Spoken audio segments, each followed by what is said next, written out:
power motion picnic hour. Sometimes a special guest. Say your name, special guest. Henry David Thoreau. This is the power motion picnic hour.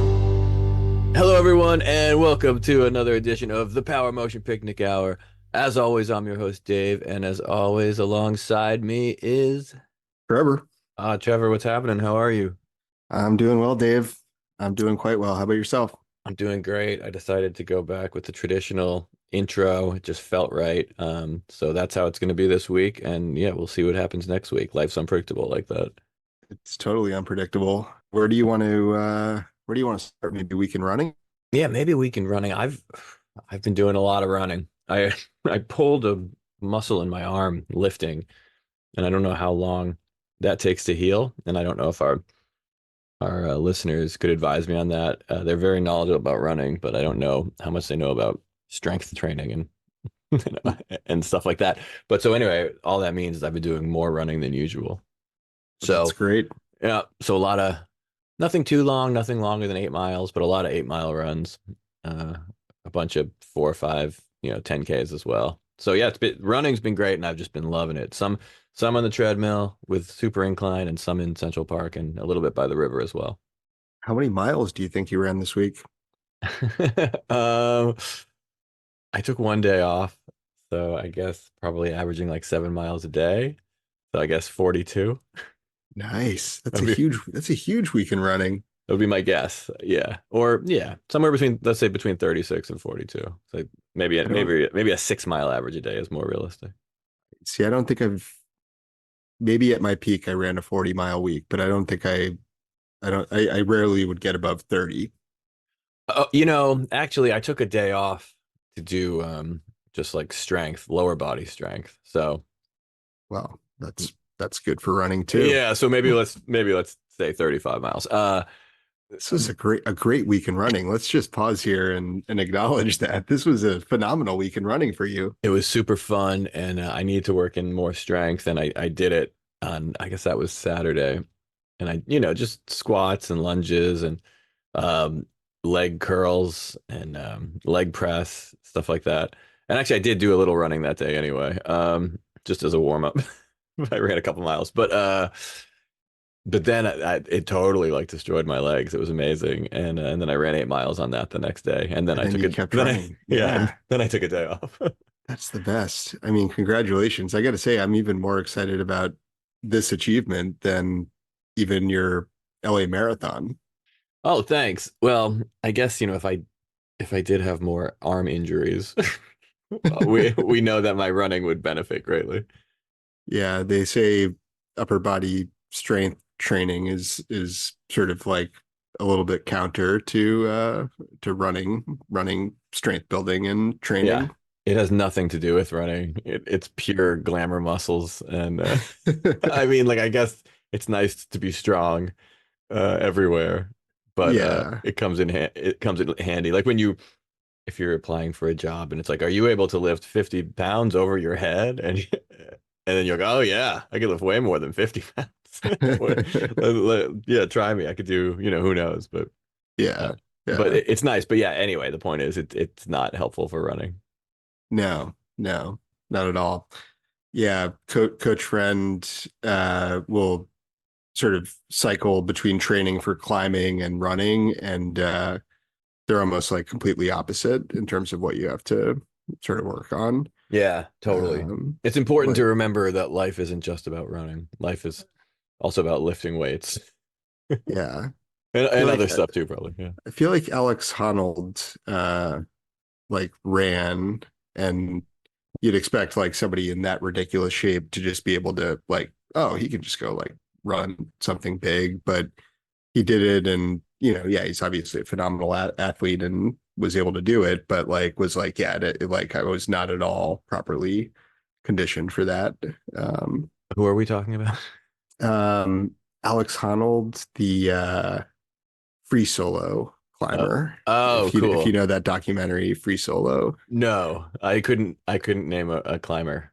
Okay, okay. Um, most people can't, but this particular climber got pretty famous. This documentary called Free Solo, where he free solos correction coming, but I think it's like the Grand Teton or something. Okay.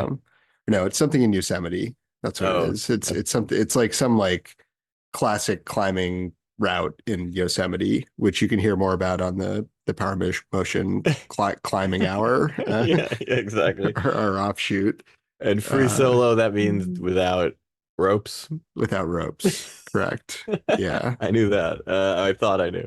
I Well, you're probably more familiar with the term free solo in the context of our friend, sometimes listener in Vermont, who refers to eating a whole pizza by himself as free soloing it. oh, I like that. That's good. Yeah. Make it in terms of something that people can understand and relate to. Most people are not going to ever free solo Grand Teton, which is a ridiculous name for a mountain. Thank you, French explorers. Yeah, It's absurd that we can we rename that? Do we have to keep calling it that? I don't know. Like, why It's do why do we have to yeah, honor their wishes?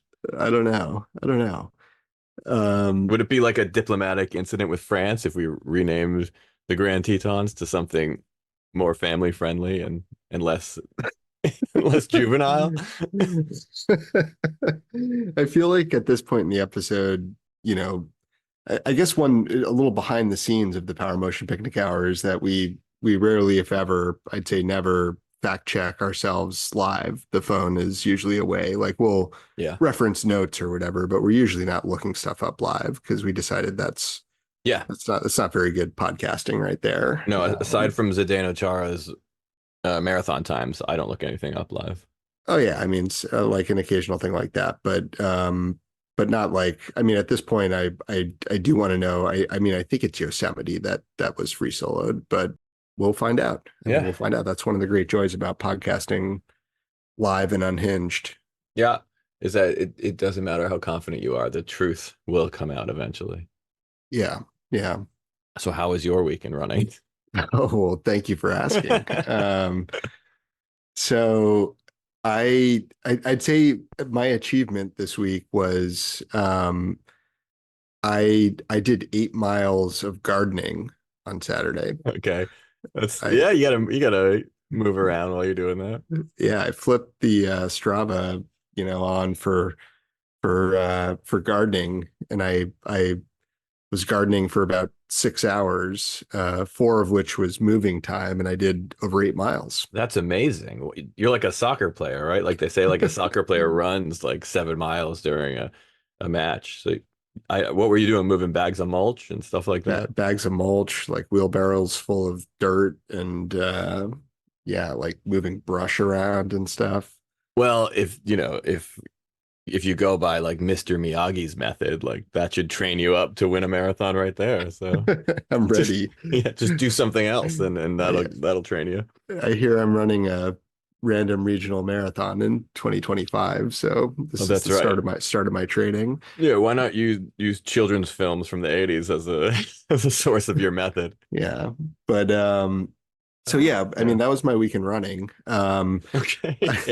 Pretty solid. Well, pretty I solid and unconventional. I like it. I have a little. I mean, I guess I have reflecting back on prior weeks in running where I was doing 25, 30 miles like fairly Yeah. consistently, like almost every week. And if I like went below 20, I was like, oh man, I got to get like back on track to then like hit this little period in life where running's fallen out. I remember back in those weeks of running, like we'd talk about it. You'd be like, "How was the week around?" I'd be like, "Oh yeah, it was. It was pretty good." Try to be pretty modest about it. And Yeah. like, more recently, as my running got like, 15 miles, like doing all right, and like, yeah, it was decent weekend running. Just trying to sort of like take the what do we call it, the middle path. Yeah. That's right. And but yeah, now I'd say my running's fallen out a bit, but I have a plan. I do have a Okay. plan. So That's I mean, I think maybe you need some listener encouragement with this, perhaps. But Do you want to announce the plan or is this a secret? And that was just a teaser. no, I'll announce the plan. It's Okay. not really too sophisticated of a plan. It's more just coach friend recommended the idea of going micro and just doing like 20 minutes a day every day. just like set that as the bar. Some days I'll be able to get in longer runs, but if I can just like find like a window to fit that in, Yeah. to at least build the consistency back. So I think that's where I'm going to start anyway. I think That's the that's a plan. I think that's a great plan. I always say with just working out in general, running or lifting or whatever it is, it's just getting in the routine of doing it is the hardest part. And whether you're going out on a run or going to the gym, I say you just got to make yourself get out there. And even if you just get to the gym and all you can do is stretch, Yeah. in the Yeah. long run, that's still helpful, I think. Or yeah, for running, like not feeling it, just get out and just sort of like shuffle along, Yeah, get moving. walk a bit, run here and there, like just get back to the consistency. But yeah, that's the plan. I mean, I welcome any listener advice as always. And I do actually I do need to acknowledge my poor treatment of the listener on the last episode and Yeah. offer a bit of a correction. I sort of just disparaged the listener. As your collective running coach, I said you were not getting very good advice from the listener, and that was just I was just being silly. Sometimes that's the pitfall of Yeah. live podcasting. Sometimes you say regrettable things. Yeah, that's true. And like when we compare, at least I have the listening audience to help me with my running training, as opposed to my glamour muscle hobby, where I have no listening audience to give me advice, and now I have an injured, I don't know what it is, tricep. I don't even know what muscle it is. No listener to either credit nor blame for your injury. No, I largely learned to lift weights, I think, by like, because I've been a very regular gym goer for a long time now. Mhm. I, probably 15 years or something. And I think I learned a lot by like doing exercises wrong. And then, and then someone comes up to you in the gym and tells you, uh, Yeah, hey, you shouldn't do that because blah, blah, blah. And like I've added that up to the point where now I actually think I know how to do most things. And sometimes I'll notice people doing things wrong. And sometimes I do tell them and sometimes I don't. So I became that elder at the gym, knowledgeable old became guy. that elder. Yeah. Yeah. Well, I kind of can't believe yeah, we're trying to sort of coach me back into this, but at the same time, it's only been a couple weeks, like really, but it does feel like a long time, and I'll say, that's okay. This is a period, and kind of figure out running again, return to running. Yeah, I'm not gonna start worrying about you until your garden starts showing up in in magazines as being especially noteworthy presentation. If that happens, The gardening's no longer cross training at that point. yeah, if that happens, we might have to get popular runner Jim Pergolesi and popular keyboard player Jesse Chandler and a couple other friends and have an intervention. But I'm not. I think you're fine. I think there are times where you have a bad spell in running and you replace it with gardening, just like you have an arm injury and you replace it with running. It's the same. Yeah, yeah, yeah. So yeah, I mean, that was the weekend running. Okay. Yeah, 8 miles 8 miles. collectively. Pod did over 40 A lot miles, of maybe and over 50. maybe over 50. And if we count gym, like maybe 390 or something. Who knows? Yeah, I did little like hikes and walks and stuff that I didn't measure, but yeah. It Sounds like a nice week. was a nice week. Yeah, Yeah, good little week. Good little week in running. good. Okay, I'm glad to hear it. Well, that's a nice update. We haven't had a good long weekend running talk in a while, so it was nice to revisit that on this slower, less eventful episode of the Power Motion Picnic Hour.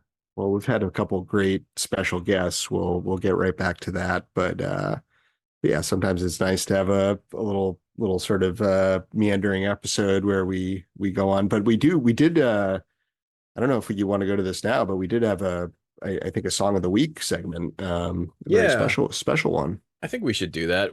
And this kind of harkens back to the early days of the Power Motion Picnic Hour a bit, takes us back to 20 plus years ago when we first got on the air. And what were we doing? Well, we were mostly playing indie rock. And one one band that was big at the time was Bell and Sebastian, featuring the smooth melodies and cryptic lyrics of Stuart Murdoch from Glasgow, Scotland. Yep, And yep. we thought it would be fun, Bell and Sebastian have two songs at least that are about running, which is far more than most bands. Most bands have no songs about running. Every now and then you find one, but they have two songs that are really about running. And so we thought we would compare and I don't know if we're going to decide which one's better, but just discuss both. One is Stars of Track and Field. Make a new coat every day to suit your affairs. Kissing girls in English at the back of the stairs. The best Bell and Sebastian album, most people would say. And then there's a lesser known Bell and Sebastian song called The Loneliness of the Middle Distance Runner, right? The Loneliness of a Middle Distance Runner. And that's like a B-side that came out probably in between the two Power Motion Picnic Hour eras. 2001, I think, on Oh, yeah, on an EP. never mind. Then it came out during the first year of the Power Motion Picnic Hour. How apropos. I take a second of the day to think about the things that we have done this year. The dog lies down the pouring rain. I'm underneath the smoker's railway arch again. How apropos. Yeah, so I got to say, I came into this with more familiarity with Stars of Track and Field, which I already know to be a great running song. Classic. Classic. I mean, the build, go right there. The drums build, chorus is just phenomenal. The sort of the great Murdoch vocal play, vocal fartleks leading up to the chorus. That's right. It feels like a long distance run, that one. Although I guess track and field isn't noted for its long events, but they are in there as well. They are in there. For me, like it has shades I mean, like Bell and Sebastian's always being like, I feel like slightly ironic in some of their lyrics, and it sort of has shades of like the popular 90s song called Popular by Nada Surf, where it's sort of Ah, like a little bit like almost a play on like this thing that is like these beautiful track and field runners and stars. yeah, I agree. And I think in general, he's I discussed this a little bit pre-pod with female gear shed testing correspondent. So some of the ideas I'm passing off as my own are certainly hers. But but that's fine. Good attribution. Yeah, there we go. That's the full attribution, and that counts. But yeah, I mean, I think the song is definitely about what a beautiful, athletic young lady who plays around and casts her spell on all sorts of young men who are in love with her. Um, and and Sure. and I guess she's a little dumb because he kind of calls her out on that. But it also could just be him being bitter, because his love might be unrequited. And I think Stuart Murdoch always is an unreliable narrator, Yeah, for sure. which is great. Yeah, It's a good read. I mean, yeah. I mean, when she's on her back, she's got the knowledge to get into college. it's Kind of supports your thesis there. She had the moves, she had the speed, it went to her head. She never needed anyone to get around the track, but when she's on her back, she had the knowledge to get her into college. which is a gray line, and it's super bitchy. And he can be Yeah. pretty. I like a lyricist who's bitchy like that. Like Bob Dylan does that, and Mick Jagger does that, and Stuart Murdoch does that. He doesn't get called out for it as much, I think, because of his fey delivery. Correct. But it's there. And I guess to compare a bit to, so I mean, great running song, Yeah, classic. it runs. It runs for sure. It goddamn runs. Yeah, the loneliness of the middle distance runner. I'll say there's a tie I noticed, which you could find in many Bell and Sebastian songs, which is like the reference to hanging out like under the arch or the rail or like something. Uh, Like it's a very like everything takes place in high school, or at least high school sort of like level social Yes. setting. In every Bell and Sebastian song. Yeah, in Yeah. every one. Or at But least I will, everyone in the first 10 years of Bell and Sebastian, because I do think that's probably what us and most of our listeners have listened to. yes, I'm not familiar with more recent Bell and Sebastian, and do apologize to Stuart Murdoch for that. Well, if we ever have him on, we could we could apologize in person. We'll see if he wants to come on and do a part two for this. But He might run. I mean, I would be surprised if he didn't run, in fact. yeah, so actually in preparation for this, I was doing a treadmill run earlier today, and last second I realized I didn't know enough about these songs when we said we would talk about them. So I just looked up and put on the first podcast interview with Stuart Murdoch. Hmm. Just picked one at random. I think it was from 2 years ago, and he didn't mention being a runner, but he did mention how he played football and how Football, he thought he was pretty good at football even into his like 20s and 30s. English football, that Yeah, is. English football. Yeah, Uh, yeah, soccer. soccer, some might say. The English invented that word, right? Soccer is an English word. Yeah, and I feel like he uses I feel like that's a type of running for him.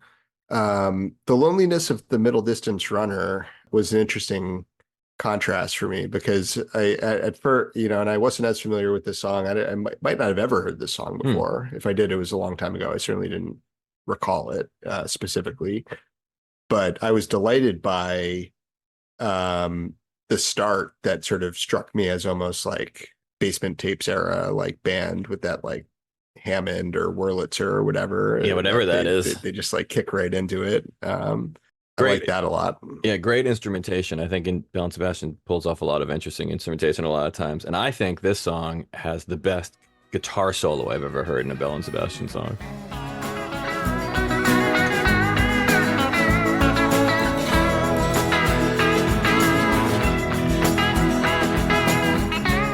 You don't think about them for their guitar solos. And when you listen to it No. closely, it's not even that it's that good of a solo. It's that the effects on the guitar are just so cool that it just Yeah, you could play anything through that sound and it would sound cool, kind of like you're saying about the organ sound.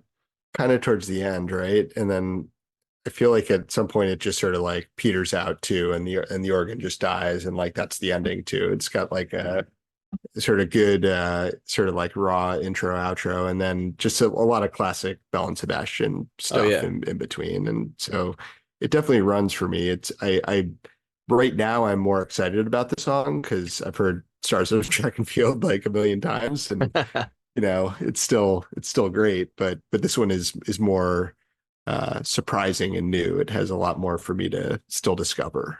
It's great. And I don't think I knew it when it well, evidenced by the fact that I didn't even know what year it came out, but I don't think I knew it when it first came out. I knew it from a compilation it was on of Bell and Sebastian songs called Push Barman to Open Old Wounds. Uh Nice. which is very funny. But there's not there's not that many even acknowledgments of running in this song. Like you said, this song is mostly about like hanging out under an arch, Hmm. right? Like there's one real lyric where he says, "Have you seen the loneliness of a middle distance runner as he stops the race and looks around?" Have you seen the loneliness of a middle distance runner when he stops a race and looks around? I left the stage, you've seen it now. I walk to the station. And that's like the real. It's almost like that feeling is a feeling that he's also feeling while he's probably smoking cigarettes under an arch or something. Whatever he was doing in high Yeah. school. I do think mostly, and I think mostly he is singing about real people and just describing something, and then but of course we don't know, so it's kind of like Walk on the Wild Side by Lou Reed maybe, where he Lou Reed is just describing like six different people, real people. Yeah. And Yeah. I think that's what Stuart Murdoch is doing in his songs. He's just describing things from his life, or possibly from films. Yeah. Yeah. Some amalgamation of all of that. Um, Because one thing I did learn is that the title is a reference to a short story and film a short called story and film called, yeah, yeah, the loneliness of a long distance runner. the long, and I've never seen it or read it, and maybe we'll give that as an assignment for the Power Motion Picnic Book Club since it's just a short story. Maybe I'll try to read it before next week, and if any listeners want to join along, please read it as well. and I'll do my best. But I'd like to read it too. So maybe we'll visit that on our first live Power Motion Picnic Hour book club Yeah. in an episode or two. And we'll see if Stuart Murdoch can join us for that. We'll certainly reach out. We'll try.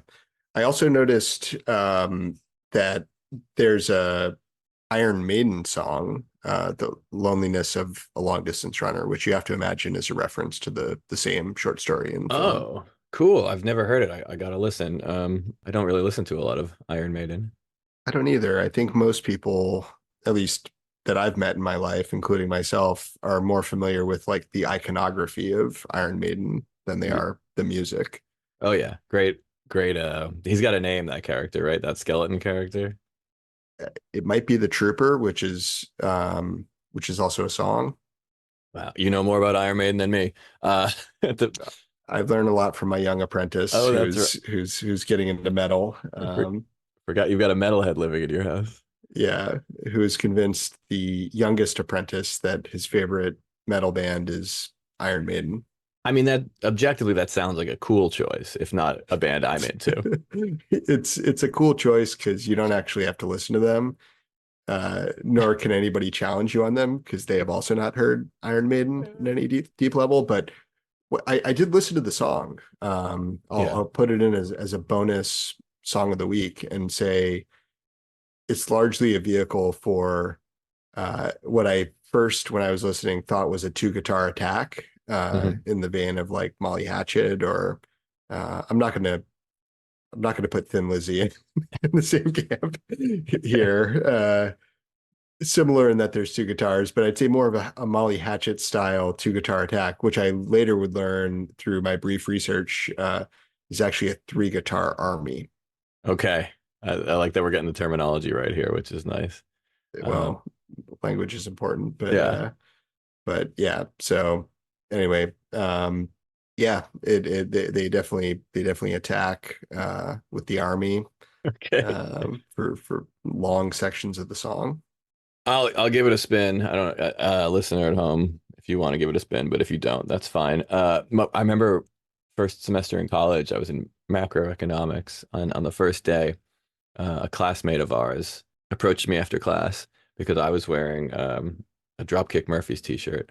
This is Yeah. like September 2000, and he was wearing an Iron Maiden t-shirt. And I think he thought maybe we should be friends because we went to a college where most people listen to, I don't know, stuff more like Guster or something, right? Sure. Yeah. I'm trying to. I mean, I'm generalizing. There's a lot of variety in what people listen to. Plenty of people like plenty of stuff, but it wasn't a place where a lot of Some people liked Guster. yeah, and whatever, or stuff like that. People liked mellower music. There were less people who liked heavy music, and so I think he saw a possible kindred spirit. And so we did hang out. We didn't become close friends, but we are still friends on social media, so he might be a listener. So All hello. right. All Yeah. right. Yeah, I mean, we can use all the help we can get with heavy metal and Iron Maiden, clearly, but That's true, and that could be, and I request input then, I guess, from this old friend. so we'll hear from the community. Everybody's going to listen to the Iron Maiden song, watch the film, and also read the book, the short story. And So then many, so many assignments. we'll And report back in the yeah, within the next year. and everybody, please run a virtual marathon at your own pace and report back your level of enjoyment. This reminds me a lot of something I my unaffiliated member of the household sometimes reminds me that I often take on too many projects and often leave some of them unfinished. And I think about the Power Motion Picnic Hour, our ridiculous assignment from this episode for the listener. If any listener does any one of those three things, I'll be ecstatic. So, Yeah, maybe, choose your own adventure. I do the same thing that you do, taking on too many projects. I was just asked earlier today to play guitar at like an event. Somebody needed an acoustic rhythm player for a David Bowie night, and I haven't officially said yes, but I'm gonna say yes in like an hour because We're certainly leaning in that direction. I mean, what? Yeah, what am I gonna say? No, like I will say that if I could just plug the Plastic Man-Made Sunshine Machine for just a moment. To me, this is a new musical project of yours that to me is a great inspiration for Fortissimo's and all others. But as a Fortissimo, to see this project come to life that I feel like you wrote many years ago, and it's one of those projects that's been out there for a long time and has slowly pieced together. Is Yeah, that right? that's right. Yeah, well, thank you. I don't usually plug my own musical projects here, but yeah, I think I have my first performance next week of a new project, and I think I wrote the lyrics when I was 29. Yeah, and it's less to plug the band, although also that, but and I'm doing that, not you, but and so my apologies, but I'd say it's more as a reference to the type of project that we're talking about that often goes unfinished that you've actually brought to completion. That's true. That's the most notable thing about it, regardless of whether it's good or anyone likes it, is that I wrote the lyrics in 2011 and I wrote the music in 2023. Awesome. And that's such a long time between the two, and somehow it feels like a coherent piece.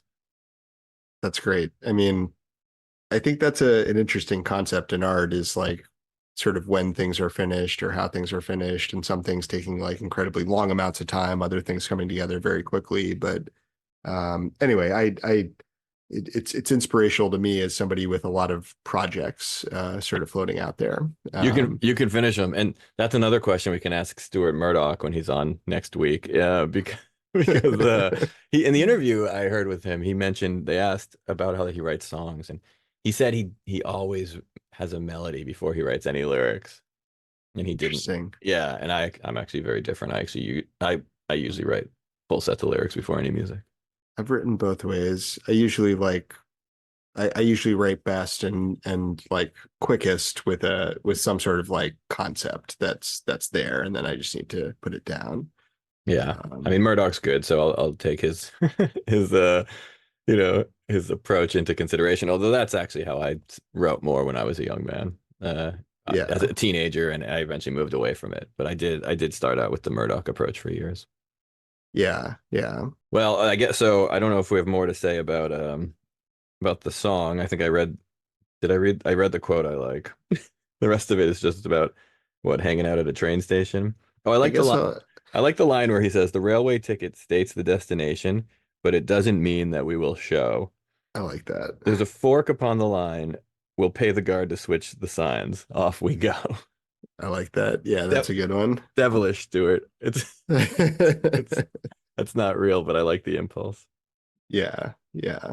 All right, well, I guess that's enough on the songs. On the I would songs. I would say they both run. Stars that drag and field you are. Stars that drag and field our beautiful people. I'd say they both run too. And yeah, as far as sort of closing loose ends, I think we do. This is maybe a reminder we need to finalize our bus stop ad. I'll just put it out there because That's we've considered a couple different cities and locations. Yeah, let's not wait Um, 12 years to finish that project. I will. I actually, that reminds me, I should give a shout out to our Des Moines listening community, which Hey, has seen a big uptick in recent weeks. hey, that's great. I love Iowa. I've never been, but I love the Music Man and Field of Dreams. It's like the most exciting thing for the country since Amazon was like choosing its second headquarters, which was just going to be like a warehouse or something. But Yeah. Des Moines is definitely in consideration for Power Motion Picnic Hour bus stop ad. Okay. Why not? I'd love to go. I love to go. Love somebody to just send us a picture of the bus stop once the ad's up. Who happens to be there? I mean, we can go any number of ways. Let's see. I got a little update on listener Dan, Okay. Always love to hear from him. a little mailbag entry, which was a video that was about 10 seconds of length, with some guitar playing and like a picture of like gradated color. Okay. Cool. Yeah. Did it run? I think it ran. Nice. I think it Okay. might have been a contribution to his regional stoner rock conversation that's been ongoing for some time. Ongoing conversation between him and us and him and nature and anyway it's the sort of like when he went running in the community mile and lost service while he was recording himself, but the conversation continued whether it was being recorded or not. That's correct. And we're running low on time, but we got one more mailbag entry that I think we should mention. And I don't know if I Yeah. have this here, but we got like an entry about the Ralph Waldo Emerson Trail Race, Oh, we right? did get that. We did get that. And I don't know if I can get this episode edited quickly enough because it's May 2nd, but the Ralph Waldo Emerson Trail Race is this Saturday, May 4th in Concord, New Hampshire. I have some actually big news to report about this. Okay. So upon receiving this mailbag, I reached out to some members of the Power Motion Picnic Hour community who happen to live in the area, Okay. and one of them agreed to sign up. And it's not Coach Friend. Whoa. It's a different runner. Yeah, Oh, and they're going to compete in the Ralph Waldo Emerson Trail Race. Is that what it is? trail race. And this harkens back to early Power Motion Picnic Hour, where we often talked about Henry David Thoreau, his running, his FKTs around Walden Pond, which, by the way, Walden Pond, I ran there. There's Yeah. actually literally a sign that says no running. Did Thoreau put it up himself? Is it like an old sign? No running. No running. Emerson. Yeah. No, it's directed to Thoreau. Emerson put it up there for him. Well, We had memes about Thoreau like casting aspersion at Emerson, calling him DNFerson. So anyway, we've got a listener that's going to be competing in the Emerson race, and perhaps we'll have them on to give a little race recap. yeah, I can't wait to hear the recap, the race report. Do you know if they'll be doing the short course or the long course? We'll find out. All right. I don't know. I I like don't the know. I like the cliffhanger nature of that. And if I do get this edited quickly enough, which I most likely will not, let's see. Online registration closes. Oh no, tonight. No, no way. Tonight. Yeah. But no, I know this runner and listener is registered. Hey, I saw the registration come through. I mean, we'll hear all about it. So there it's you legit. go. And This is our consolation for the dear listener that we so insulted last week. that's right. And I do love a 4 mile race. I do a lot of them with New York Roadrunners. I think that's just a great distance. So I can't wait to hear about it and hear someone else's input instead of me just commenting for the 20th time on a different 4 mile race where I failed to PR. Recapping the community mile again. Yeah, who wants to hear a 30th recap of the community mile? That seems like a nice place to leave it. It does look like we're just about out of time. So I guess all that there's left to say is until next time. Onward.